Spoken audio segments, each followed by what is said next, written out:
sebentar lagi kita akan masuk metaverse.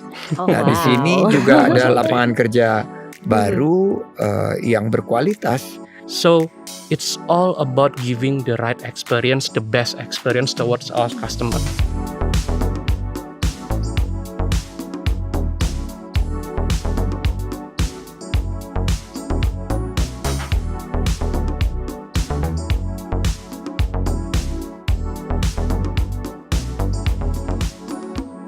Halo, welcome to Volare Talks, podcast dari Alta Volare Indonesia yang akan membahas berbagai macam isu terkini di dunia digital, marketing, dan advertising. With me, Ratu Nabila, will be your host for this podcast.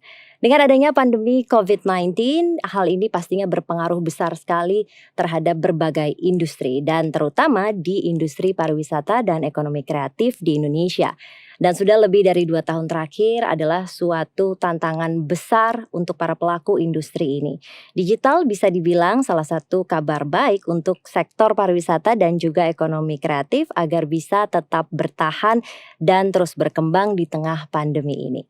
Dan Volare Talks kali ini akan membahas mengenai navigating marketing strategy for travel and economic creative in the COVID-19 era.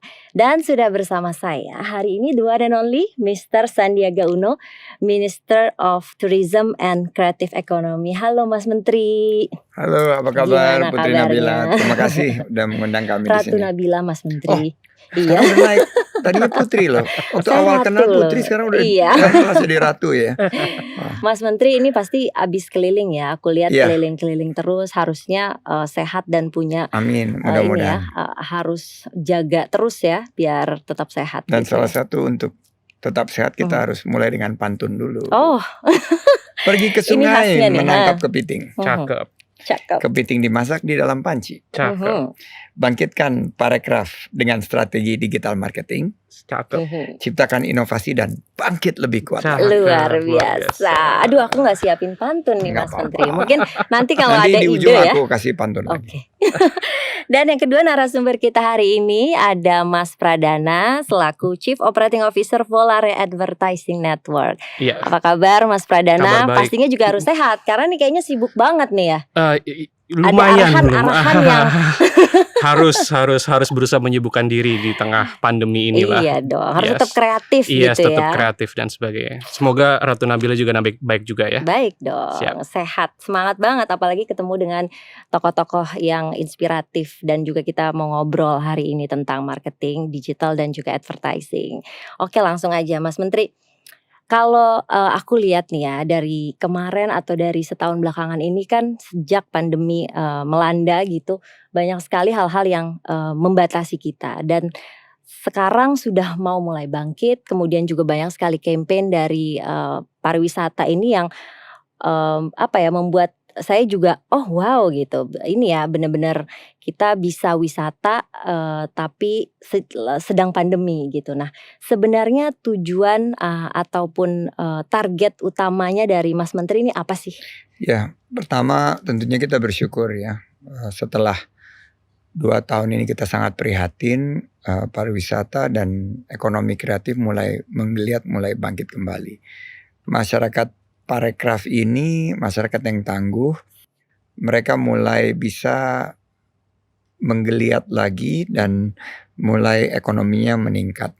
Tahun ini kita prediksi 1,1 juta lapangan kerja baru. Itu tujuan utama kita salah satunya. Tujuan kita juga adalah di 2024 4,4 juta lapangan kerja baru bisa diciptakan dari sektor parekraf. Baru saja BPS mengupdate data masyarakat Indonesia yang menggantungkan kehidupannya, tenaga kerjanya di sektor parekraf ini naik dari 34 juta di 2019 menjadi 40 juta. Jadi perjuangan ekonomi ini sudah menunjukkan hasil yang menggembirakan, namun tentunya juga masih banyak turbulensi ke depan.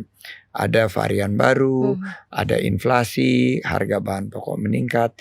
Tapi kami di Kemenparekraf meyakini dari pengalaman saya di dunia usaha dan juga 4-5 tahun terakhir di pemerintahan, bahwa jika kita bergandengan tangan Jika kita terus berinovasi, beradaptasi, dan berkolaborasi, kita akan mampu untuk melewati beberapa turbulensi yang akan kita hadapi. Dan saya yakin pariwisata yang berkualitas, ekonomi kreatif yang membuka peluang usaha dan lapangan kerja ini bisa kita wujudkan dalam beberapa waktu ke depan. Oke, kalau boleh tahu lapangan kerjanya tuh seperti apa sih yang sekarang ini lagi dikembangkan begitu, dan juga pastinya akan ada juga banyak challenge yang tadi Mas Menteri juga bilang bahwa pastinya kendala itu ada. Nah, kendala-kendala nih seperti apa aja, Mas? Kalau lapangan kerja ini karena life is digital sekarang dan ekonomi digital dan produk kreatif itu ada di lingkup Kementerian Pariwisata dan Ekonomi Kreatif, banyak lapangan kerja baru sekitar 400.000 di sektor pariwisata dan 700.000 di sektor ekonomi kreatif ini berhubungan dengan digitalisasi. Ada total 30 juta UMKM yang akan kita digitalisasi di akhir tahun 2023. Dan sebagai Ketua Harian Gerakan Nasional Bangga Buatan Indonesia, kami bertanggung jawab untuk memberikan pelatihan, pendampingan agar para pelaku ekonomi kreatif yang notabene mayoritas ini adalah UMKM ini bisa onboarding ke dalam platform e-commerce dan digital economy. Lapangan kerja yang sekarang menjadi andalan itu di lingkup digitalisasi itu ada di 3 subsektor utama, yaitu kuliner, kriya, dan fashion. Jadi 3 sektor ini menyumbang sekitar 70% dari lapangan kerja baru.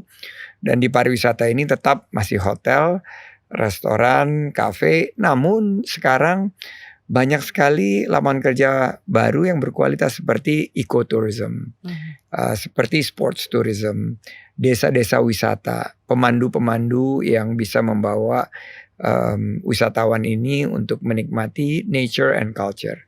Dan sebentar lagi kita akan masuk metaverse. Nah, di sini juga ada lapangan kerja baru yang berkualitas, yang mengharuskan para pelaku ekonomi kreatif mengerti tentang coding, mengerti mengenai bagaimana programming, dan sehingga metaverse ini bisa menjadi salah satu bentuk daripada ekonomi baru, inovasi terkini, bisa dipakai untuk sarana promosi, tapi juga menjadi inovasi yang terus beradaptasi dalam rangka menciptakan peluang-peluang lapangan kerja baru dan mata pencarian baru. Baik, jadi digitalisasi ini bukan hanya sebagai platform gitu ya sekarang, tapi juga industrinya ini harus dibangun dan juga memiliki ekosistem yang baru begitu ya, Mas Menteri. Ini aku mau tanya nih ke Mas Pradana, kalau dari sisi agensi yang kemudian sudah berhasil memanage klien dari berbagai macam industri, termasuk juga di dalamnya ada government di situ. Nah, apakah ada spesifik challenge yang bisa diceritakan dan juga solusinya nih seperti apa? Pasti kan banyak banget nih, industrinya beda-beda, challenge-nya beda-beda, solusinya seperti apa? Satu, dari sisi agency ataupun konsultansi, challenge adalah opportunity. Kami selalu menganggap seperti itu. Artinya kami menganggap bahwa itu adalah peluang baru bagaimana kita bisa memberikan solusi terbaik kepada klien-klien kami. Dan artinya pasti challenge pertama biasanya is all about the people and culture, yang dimana sebelum kita melakukan sebuah kegiatan digitalisasi, digital marketing campaign, advertising, people itu harus mengerti dulu, pelakunya itu memahami dulu apa itu digital dan bagaimana mereka bisa bertransformasi secara digital dan apa manfaatnya buat mereka. Dan di situ peran kami adalah mengedukasi, melakukan penyuluhan, persis kayak Mas Menteri tadi bilang, bagaimana mereka bisa beradaptasi dengan teknologi yang sekarang. Dan itu tugas kami juga memberikan literasi. Artinya dari kami selaku pelaku ekonomi kreatif tidak hanya melakukan pekerjaan, tapi kami juga memiliki kewajiban untuk melakukan literasi digital yang kuat. Karena kami rasa masih cukup rendah nih di masyarakat kita, dan bagaimana para pelaku ekonomi kreatif ini juga bergerak bersama untuk peningkatan ekonomi bersama. Karena at the end of the day, ujung-ujungnya tadi menciptakan lapangan kerja. Bagaimana mereka bisa bereksperimentasi dengan digital platform. Bagaimana yang tadinya conventional way mereka bisa melakukan digitalisasi transformasi. Dan di situ saya rasa peran kami yang sangat krusial ke depannya. Dan tentu dengan dukungan klien-klien, government, dari swasta, juga yang berpikiran dan sevisi dan misinya juga sama. Karena bagaimana digital teknologi ini bisa berevolusi menjadi sebuah peluang opportunity baru buat bisnis mereka. Itu yang kami lakukan sampai sekarang, Mbak Ratu Nabila. Apa sih yang diberikan, sharing apa tentang digital yang paling penting begitu, yang utamanya? Sebelum kita berbicara mengenai platform, teknologi dan sebagainya, selalu kita berbicara know your customer. Kita bisnis ya, bisnis apapun selalu ada target audience. Dan di era digital ini, dari berbagai insight yang kami temukan, customer audience yang kita punya sekarang itu benar-benar harus dipersonalisasi. Artinya setiap persona, Mbak Ratu Nabila, Mas Menteri memiliki interest yang berbeda-beda. Dan bagaimana kita sebagai pelaku bisnis ataupun dari government bisa mengkomunikasikan itu secara relevan. Dan source-nya apa? Data. Artinya mereka juga harus memahami apa sih data foundation itu dalam setiap melakukan bisnis. Bagaimana cara menganalisanya dengan baik. Setelah mereka memahami, oh ternyata aku bisa mengetahui ya customer patternku seperti apa, journey-nya seperti apa dari A to Z. Dulu mungkin kalau Mas Menteri atau Mbak Ratu Nabila berbelanja, dulu kita harus ngeliat barang ya. Sekarang nggak perlu. Dan even ke generasi anak kita, anakku udah nggak perlu. Tiap hari main Roblox. Mereka belanja di situ. So you can actually know the customer behavior is always changing. Dan disitulah saat kita memahami customer kita berubah, kita pun juga harus lebih cepat berubah, beradaptasi. Tadi pesannya Mas Menteri, adaptasi. Bagaimana kita bisa relevan dengan customer. Kedua, baru kita berinovasi. Baik, jadi adaptasi dan berinovasi melalui digital. Betul. Gitu ya, luar biasa. Ini penting banget untuk dicatat sepertinya ya. Jadi kita juga belajar. Nah, Mas Menteri, tadi inovasi dan juga beradaptasi. Ini di era pandemi kita tahu sektor yang paling terdampak ini adalah pariwisata dan juga ekonomi kreatif. Nah, ini bagaimana sih cara beradaptasi dan juga inovasi yang selama ini dilakukan oleh Mas Menteri? Saya menerapkan 3G. 3G ini, G pertama gerak cepat. Jadi kalau kita mau bisa bertahan menghadapi gempuran pandemi COVID-19 yang luar biasa dahsyatnya, kita harus mampu untuk mengambil peluang ini dengan cepat. Jadi pivot, kalau kita selalu bilang harus cepat kita mengubah trajektori kita. Jadi selama ini kalau kita hanya mengandalkan misalnya pariwisata hanya mengandalkan wisatawan mancanegara, kita pivot waktu itu ke wisatawan Nusantara. Karena ada pasar domestik yang belum tergarap. Jadi kita gercep waktu itu, gerak cepat, kita ubah secara fundamental beberapa matriks yang ada di Kemenparekraf. Kedua, geber, gerak bersama. Jadi kalau tadi sudah bicara mengenai inovasi, adaptasi, kita sekarang geber, gerak bersama itu adalah kolaborasi. Jadi kolaborasi dengan Pentahelix. Jadi dengan dunia usaha, dengan pemerintah daerah, kementerian lembaga lain yang dulu semuanya ego sektoral. Sekarang kita tidak boleh berpikir silo mentality lagi, tapi harus gerak bersama. Dan yang terakhir, gaspol. Gercep, geber, dan gaspol. Kirain geber itu, tadi itu termasuk dengan gaspol, tapi ternyata ada lagi ya. Geber itu setelah kan, geber mulai geber, tapi gasnya di pol ya. Gaspol itu garap semua potensi online. Karena kita udah go digital.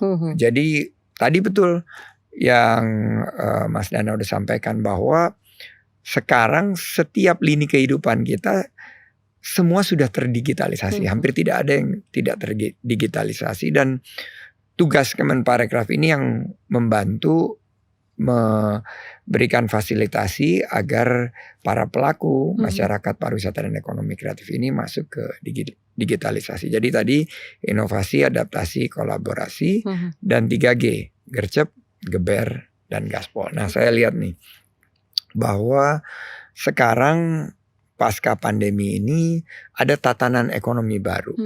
Jadi kita nggak balik lagi seperti dulu. Jadi kalau dulu sebelum pandemi itu kita melakukan hal-hal yang boleh disebut sebagai normal, setelah ini beda pariwisata. Pariwisata tadi more personalized, localized, customized, and smaller in size. Jadi ini adalah bagian daripada adaptasi yang harus kita lakukan, dan menurut saya pariwisata yang berkualitas dan berkelanjutan lingkungan sebagai prioritas ini adalah target market, target audience kita milenial dan Gen Z yang ada total hampir 150 juta rakyat Indonesia atau sekitar 55%. Jadi kalau kita lihat balik lagi, kita butuh chief executive, leaders di masing-masing sektor, termasuk di kementerian, di dunia usaha, yang bisa memahami bahwa setiap ada turbulensi ini kita nggak bisa menggunakan cara-cara yang lama dan sama. Kita harus mampu untuk bisa mencetak suatu pembaruan atau change agent, sehingga apa yang kita rasakan sebagai bentuk daripada era baru ini bisa kita sikapi dan kita bisa mengambil peluang menjadi pemenang. Indonesia sedikit menambah, alhamdulillah di tahun-tahun yang sangat sulit 2020, 2021 kita bisa loncat 12 peringkat dari Travel and Tourism Development Index. Untuk pertama kali dalam sejarah kita melampaui Thailand, Vietnam, dan Malaysia sekaligus kita loncatin. Wow, tepuk tangan dong buat itu. Dalam saya juga waktu, ikut bangga loh. Oh, terima kasih. Tapi ini kerja semua, termasuk juga kerja dari Ratu Nabila dan dari Volare, karena ternyata masyarakat dunia itu yang disurvei oleh World Economic Forum melihat keseriusan Indonesia dalam memprioritaskan kebijakan tentang travel and tourism. Juga melihat bagaimana kita fokus kepada kebijakan-kebijakan yang mendorong pariwisata berbasis masyarakat. Jadi membuka peluang usaha, mengurangi kemiskinan, mengurangi pengangguran, ini menjadi prioritas. Dan menurut saya pekerjaan kita ini walaupun 2 tahun lebih cepat dari yang ditargetkan, karena target posisi 32 ini 2024, tapi 2022 sudah tercapai. Justru semakin berat buat kita sekarang, kenapa?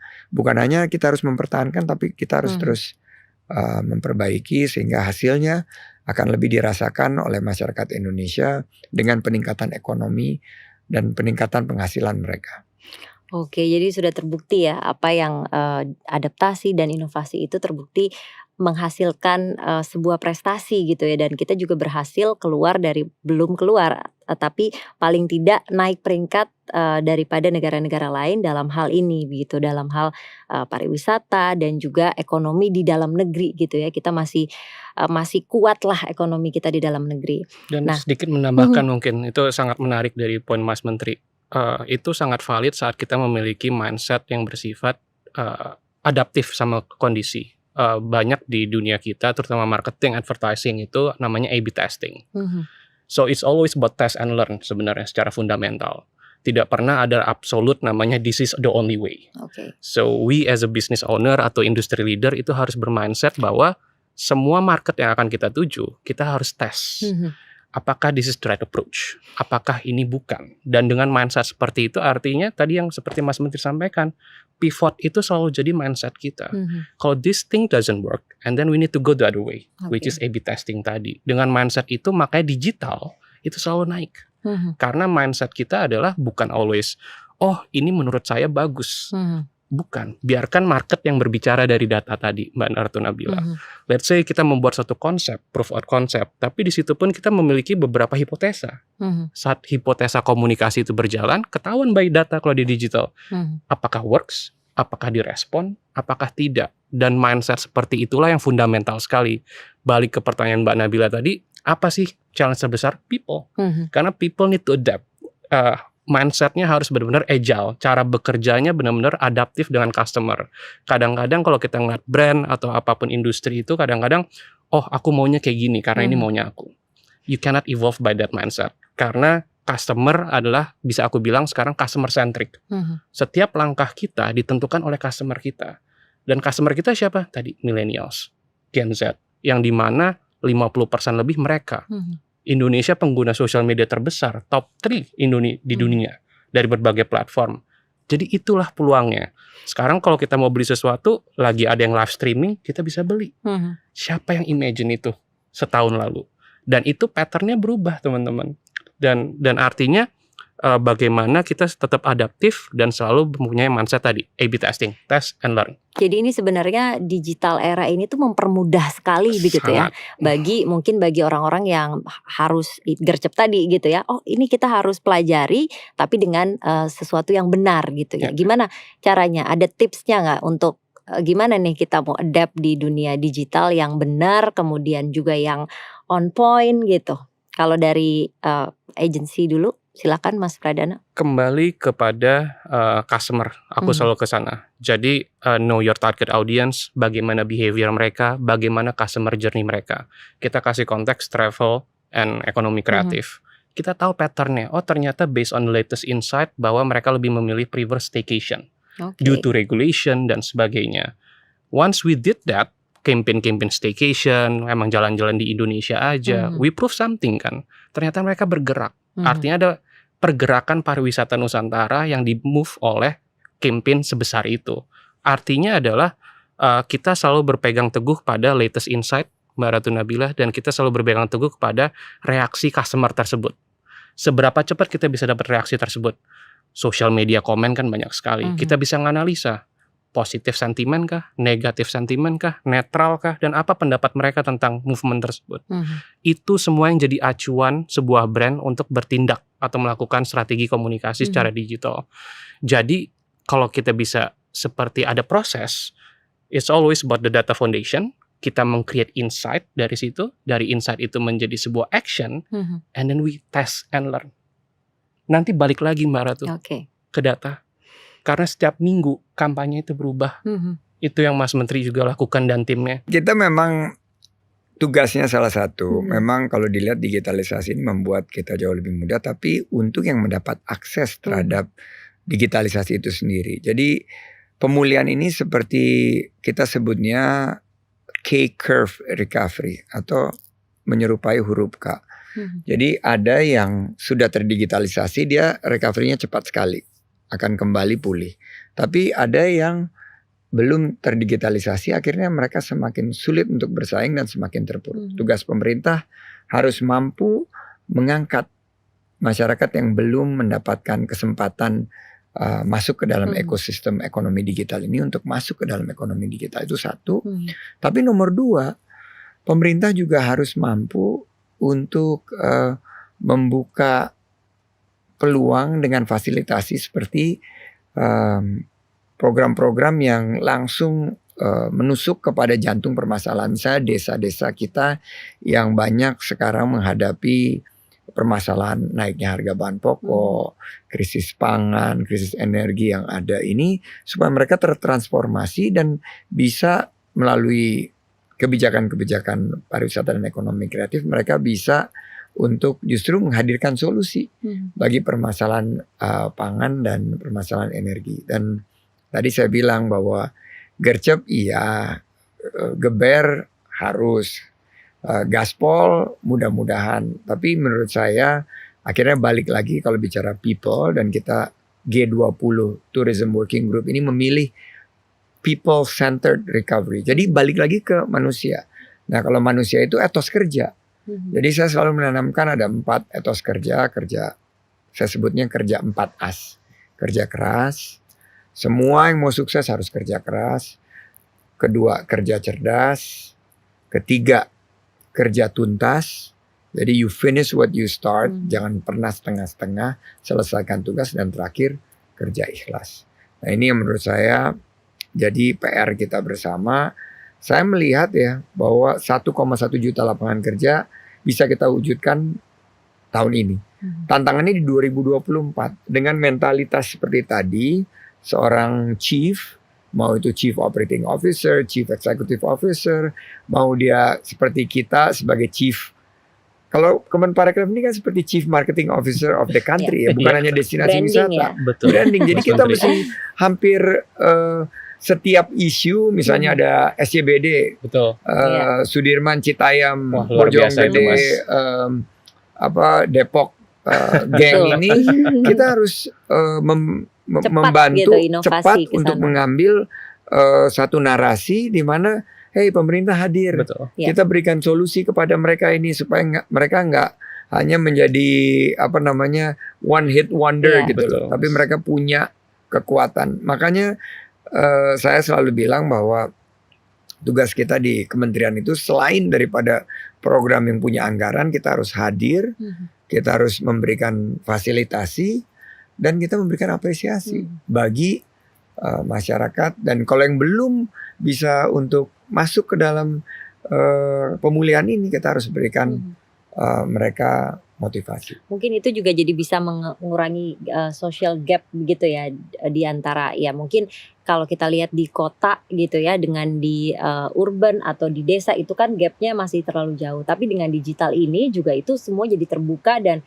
sebenarnya ini bisa memberikan peluang atau sharing ke mereka ini untuk sharing value apa yang seharusnya, kemudian apa yang jadi tatanan sosialnya ini juga bisa berubah begitu ya. Ya, disrupsi ini terjadi di advertising. Ini salah satu ekonomi kreatif kan, salah satu subsektor dari ekonomi kreatif ini. Advertising terjadi disrupsi yang masif. Sekarang digital marketing, semuanya digital, dan kita A/B testing yang dulu kita harus lakukan dengan tatap muka langsung, ini sekarang bisa terdigitalisasi dengan lebih efisien. Dan kita melihat bahwa disrupsi ini juga di 30 subsektor pariwisata dan ekonomi kreatif terjadi dengan sendirinya.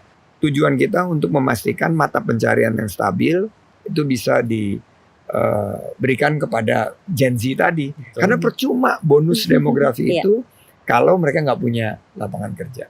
Betul ya. Jadi kita gimana mengikut sertakan mereka juga di dalam perkembangan digital ini itu pastinya penting sekali ya. Saya mau tanya ke Mas Pradana nih, strategi digital seperti apa sih yang digunakan tim Kementerian Pariwisata dan Ekonomi Kreatif untuk pemulihan sektor pariwisata dan ekonomi kreatif? Kemarin kan pastinya banyak sekali campaign-campaign. Nah, itu apa sih kuncinya yang pertama kali kita campaign ini, kemudian apa lagi? Luar Strateginya seperti biasanya apa? Mas Menteri dan tim itu sangat agile. Itu yang luar biasanya. Artinya sangat data driven, based on insight yang kuat, dan akhirnya mau menerima masukan dari partner, apa yang data berbicara di social media sekarang, baru kita ngomongin komunikasinya, dan kita test and learn bagaimana hasilnya ke masyarakat. Metode framework seperti itu kami lakukan sampai sekarang, dan it's been years dilakukan. Artinya semua fondasinya dari data tadi, Mbak Ratu Nabila. Tapi yang menarik dari sisi perkembangan COVID dan sekarang udah mulai reda, tapi ada varian baru dan sebagainya. Selaku Kementerian Pariwisata dan Ekonomi Kreatif dan selaku partnernya juga, kami memonitor bagaimana reaksi masyarakat, apa yang terjadi, apa yang mereka ngomongin sih sebenarnya di social media, are they ready? Dan semua insight-insight itulah yang kami sajikan setiap minggu dari social media, dari website analytics, dari berbagai macam tools. Artinya bagaimana kita mendengarkan our customer, apa yang mereka bicarakan, apa yang mereka rasakan, dan bagaimana rekomendasinya. Dari baseline cara bekerja itu, akhirnya Kementerian Pariwisata dan Ekonomi Kreatif sangat test and learn. Setiap metode komunikasi yang dilakukan, setiap apapun digital activity yang dilakukan selalu ada hasilnya, dan hasilnya bisa jadi improvement ke depannya.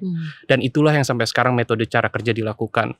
Dan di satu sisi selain cara bekerja seperti itu, bagaimana Kementerian Pariwisata dan Ekonomi Kreatif juga memperkuat asetnya, memperkuat websitenya, memperkuat social medianya, penetrationnya, dan bagaimana cara mereka berkomunikasi. Dan hal-hal yang bersifat konsistensi itu akhirnya menjadi traction atau engagement yang kuat di digital. Sebenarnya tanpa itu bisa dibilang teknologi is one thing, Mas Menteri dan Mbak Ratu. Tapi di satu sisi, who's the man behind the gun? Teknologinya ada. Tapi makanya kita sebagai selaku advisor, selaku dari sisi brand ataupun government juga, apa yang harus kita rekomendasikan dan menurut kita impact-nya seperti apa kalau melakukan A atau B. Makanya A/B test tadi. Itu yang sampai sekarang masih kami lakukan, Mbak Ratu Nabila. Termasuk digitalisasi ke seluruh sektor. Yang tadi kita berbicara, Mas Menteri sempat mention mengenai desa wisata.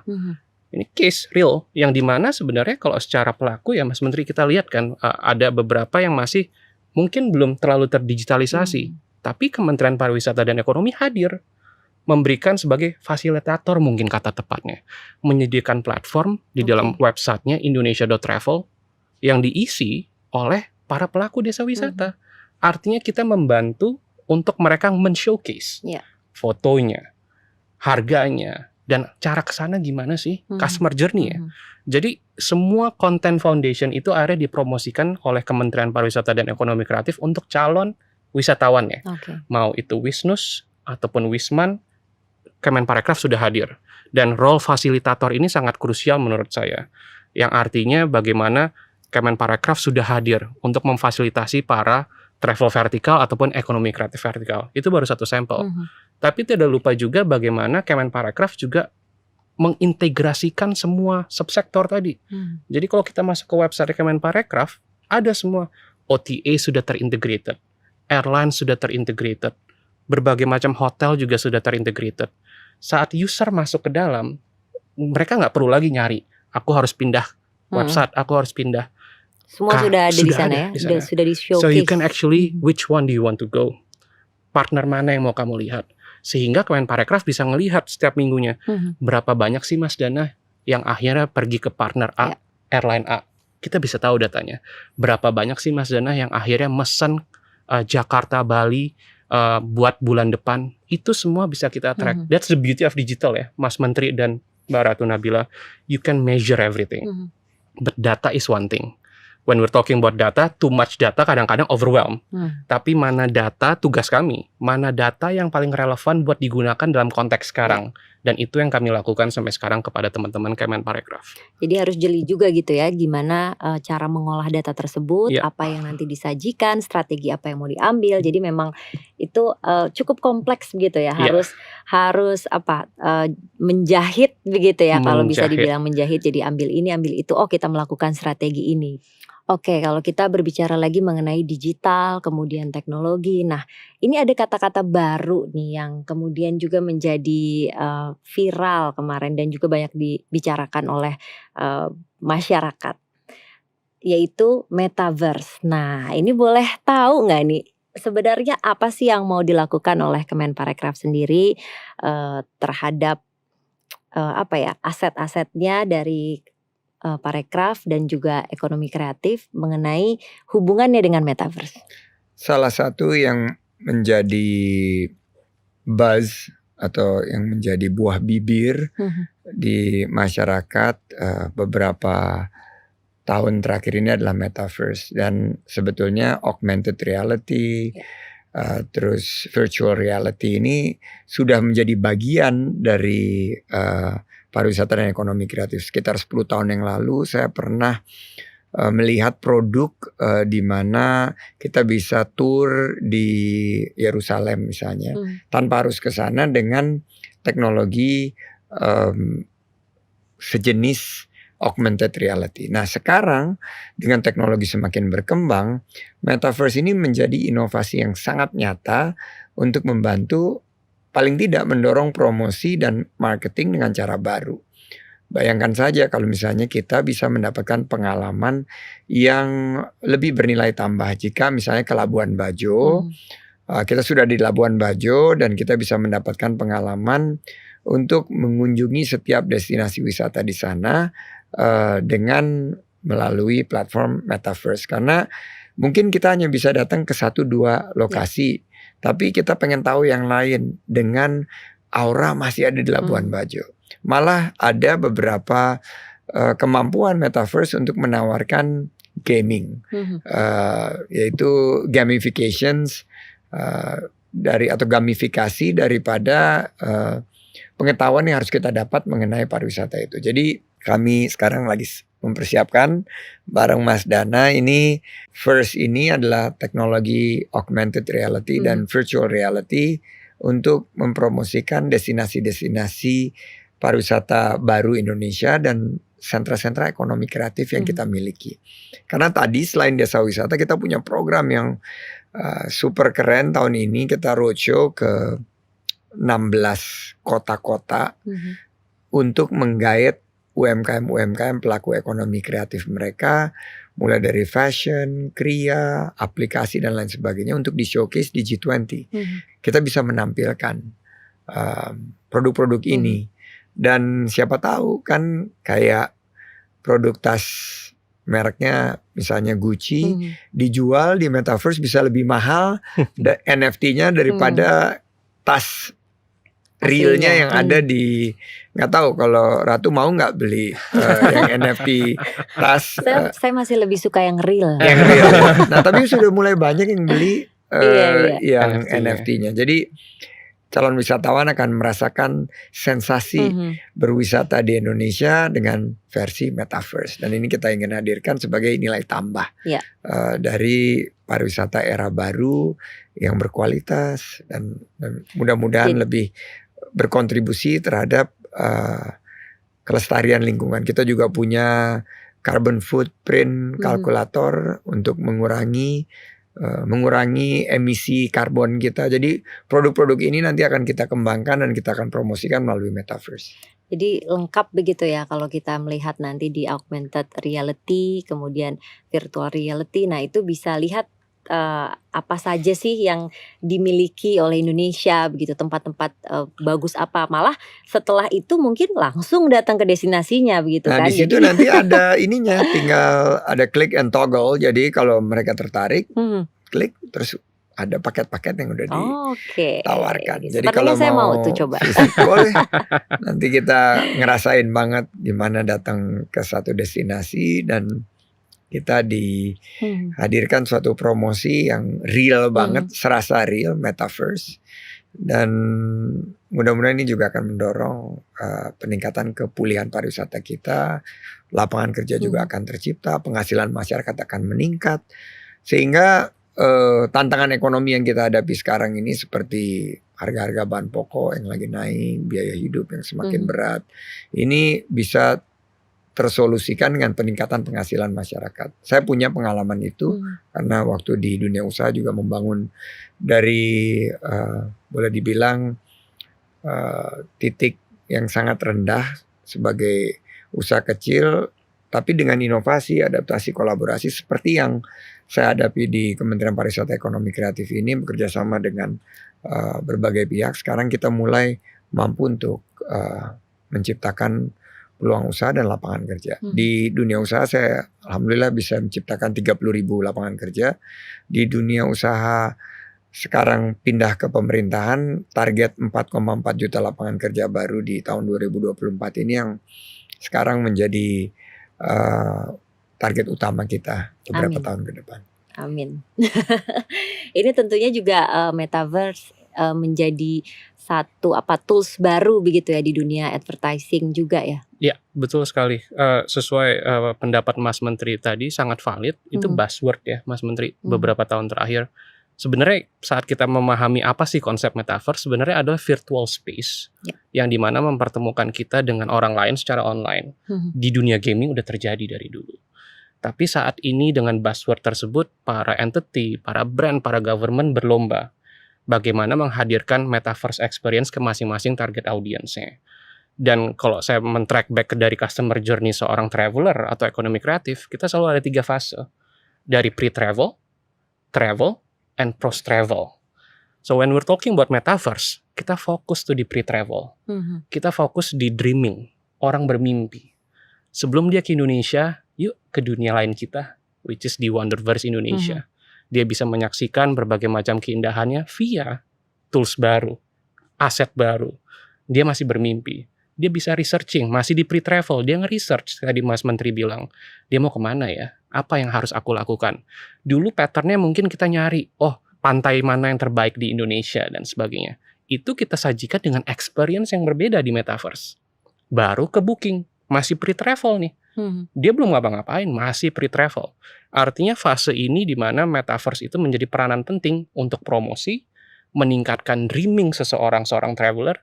Saat research dia menambahkan experience yang sangat berbeda, booking pun juga berbeda. Dia bisa ngobrol langsung. Bisa ngetik langsung sambil main, sambil jalan. Dan kalau tadi Mas Menteri sempat bilang, AR, VR, teknologi yang sudah lama. Tapi itu evolve dan akhirnya bisa ke dalam dunia metaverse tadi. Dan kita juga harus sadari bahwa kita adapt nih, Mas Menteri dan Mbak Ratu Nabila. Kita adapt bahwa karena kita masih di pre-travel, ternyata majority of the customer itu masih desktop dan mobile. Saat ini belum semua orang bisa menggapai namanya VR dan misalkan. Artinya metaverse ini juga akan mengalami evolusi nanti pada saatnya. Kenyataannya sekarang masih di depan desktop saat kita berjalan-jalan, gaming dan sebagainya. Tapi by the time semua VR, AR itu gampang diakses. Kalau teman-teman dengar Ray-Ban, kacamata, sekarang udah ada VR. Udah mulai ya. Wearables. Dan nanti kalau kita ngeliat iklan, ngeliat sesuatu, Bisa udah langsung muncul. Itu Itu sudah mulai terjadi. Dan saat itu terjadi, ya sudah. udah Berjumpa advertising another level ya. advertising in another level lagi. Itu baru wearables. Itu salah satu produk kacamata terbesar di dunia. Terus kita berbicara lagi benar-benar di booking experience tadi. Yang tadinya kita mesen via website dan sebagainya. Enggak, kita mau jalan-jalan dulu deh pakai avatarku. Aku mau jalan-jalan ngeliat-ngeliat dulu ada apa sih memang di sana. So, it's all about giving the right experience, the best experience towards our customer. Karena apa sih yang dicari dari millennials dan Gen Z? Itu bukan hanya price, promo dan sebagainya. Experience. If we can give them the best experience that they can feel dan berbeda, itu loyalitas mereka akan meningkat. Karena itu yang mereka cari. Berbeda mungkin dengan generasi kita ya, yang dimana mungkin belum segitunya, tapi itulah yang mereka cari. Karena dari kecil udah Minecraft, udah Roblox, udah bermain, interaksi di kelas benar-benar pakai laptop. Itu yang terjadi evolusinya, metaverse, pre-travel. Tapi ada pas travel dan post-travel. Bagaimana juga akhirnya saat kita masuk ke dunia tersebut, kita bisa menceritakan ke turis-turis lain. Dia cerita lagi di dalam situ. Biasanya di mana sekarang? Social media. My experience. Kita foto dan sebagainya. Nanti enggak. Kita masuk sebagai avatar. Wah, gokil, keren banget ya ternyata Indonesia. So it will be a different communication dan interaction. Apa kuncinya? Experience lagi. Jadi selain sebagai sarana promosi, interaksi, experience kita akan berbeda sekali nanti Mbak Ratu Nabila. Itu yang akan kita lihat 2, 3, 5 tahun ke depan. Dan itulah yang kita anggap inovasi. Dan kita beradaptasi. Dan tentu dengan kolaborasi yang tepat tadi Mas Menteri bilang. So Mas Menteri, what's next for Kementerian Pariwisata dan Ekonomi Kreatif? Nextnya ini saya sangat optimis, penuh harapan. Saya melihat bahwa pariwisata yang berkualitas dan berkelanjutan, ekonomi kreatif yang memberdayakan, menciptakan peluang dan lapangan kerja ini akan menjadi satu hal yang menurut saya akan membangkitkan peluang Indonesia menjadi negara maju. Kita juga sekarang belajar dari pandemi bahwa it's not about quantity, tapi it's about quality. Bagaimana pariwisata dan ekonomi kreatif kita menghadirkan dampak yang baik, impact yang long lasting, yang sustainable kepada pembangunan Indonesia. Kan cita-cita pendiri bangsa kita adalah kita memajukan kesejahteraan umum, dan pariwisata itu harus betul-betul bisa menghadirkan kesejahteraan buat masyarakat. Tapi saya yakin bahwa dengan pendekatan kita bersama, bergandengan tangan, gotong royong, kita akan mampu untuk melewati tantangan-tantangan yang ada di depan kita. Amin. Semoga semua cita-citanya juga ini terwujud begitu ya, dengan inovasi apa yang nanti akan dilakukan oleh Kementerian Pariwisata. Nah, itu akan kita tunggu. Terima kasih. Ada pantun terakhir. Oke. Tapi karena Ini tadi dia, Mas pantunnya. Dana belum baca pantun, saya kasih pantun dikasih supaya ke saya adil. Mas Ya. Menteri ya. Oke, siap. Jalan-jalan ke hutan ketemu macan. Cakep. Cakep, Macannya besar, lagi asyik rebahan. cakep, Cakep. Saat ini sektor parekraf sedang kita bangkitkan. cakep. Promosikan produk lokal, masyarakat kita sejahterakan. Cakep. Luar biasa. Luar biasa. Baik, Terima kasih pantunnya ya. Mas Menteri. Terima kasih. Terima kasih pantunnya, terima kasih para speaker sudah hadir dan juga memberikan insight-insight yang luar biasa, yang memberikan membuka mata kita tentang digital, marketing dan advertising, dan juga dunia lain begitu ya kalau bisa dibilang, dunia lain yang nantinya akan kita jalani. Baik, terima kasih Mas Mbak Sandiaga Ratu Nabila. Uno, terima kasih Mas Pradana. Ya, di sini aku juga mau ngajak teman-teman untuk be in touch dengan Volare. Follow Instagram page kita di @volareIndonesia. Saya Ratu Nabila signing off. Bye-bye. See you on the next episode.